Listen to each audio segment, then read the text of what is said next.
Stephen King can be hit or miss for me, but Later is definitely a hit. Set in New York City around 2010, the novel follows Jamie Conklin, a boy being raised by his single mother. His life is complicated by his ability to see the recently deceased, who can talk to him and always answer his questions truthfully. His mother, at first uncertain if Jamie is imagining this ability, going crazy, or telling the truth, eventually comes to believe him while also cautioning him to keep his talent a secret. A few people find out, however, especially when Jamie uses his ability to talk to the dead, first in order to help his mother get them out of a difficult financial situation, and later to help Liz, a New York City police officer trying to catch a domestic terrorist. What Jamie and the others don't understand is that different supernatural forces are also at work, and he'll need help to confront it and the difficulties his abilities cause for his internal life and personal relationships. Unlike some Stephen King stories, Later is much tighter in its construction, focusing on fewer characters and tightly linked plot points without much of the meandering digressions that can be found in his longer novels. Your mileage may vary, but I enjoyed how quickly this novel moves without losing many of the strongest bits of King's storytelling. Later features a number of interesting obstacles for Jamie. The most obvious is the external evil of a supernatural entity that is entirely malicious.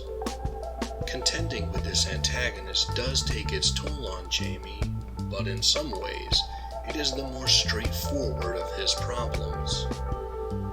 Another major concern are the people in his life who try to nurture him, use him, or realistically some combination of both. Aside from some initial shock, Jamie learns how to deal with dead people much more easily than living ones who have competing needs and desires with each other and within themselves. Along with this situation are the difficulties of growing up as a young person in sometimes uncertain economic circumstances. The dead can offer no help against the Great Recession, or the self-destructive choices made by some adults in his life. Similarly, there are human characters who feel much more frightening than any ghosts, because they are much more real, and several are ingrained as a part of Jamie's life. There are some elements that read more like anxieties of King than the worries of the first-person narrator. Jamie is relating these events when he is an adult. However, the story often circles around issues of dementia, the financial worries of older people, failing well-being that can turn a once healthy person's body into a prison, and the general decay of time. These are problems of an older writer, and ones King has talked about in recent interviews as being the things that actually frighten him. Later lacks an atmosphere of American nostalgia that is often a feature of King's stories. I suspect, in part, the time and location of the setting have something to do with this, because 21st century New York does not hold the same place in the author's mind that more rural and suburban America of the mid-20th century does. Jamie's connection feels real enough, but it's lacking an intimate, elemental quality that readers often encounter in King's other books. As I said, I enjoyed this novel. I think it fits with a number of King's other works like Mr. Mercedes, Finders Keepers, The Shining, and Dr. Sleep.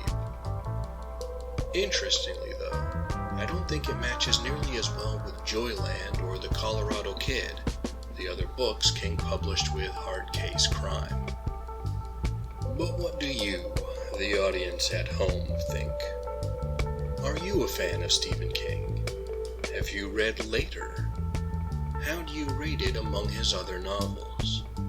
Do Do you wish he published more shorter novels and novellas, or do you prefer his longer works? Be sure to share your thoughts in the comments.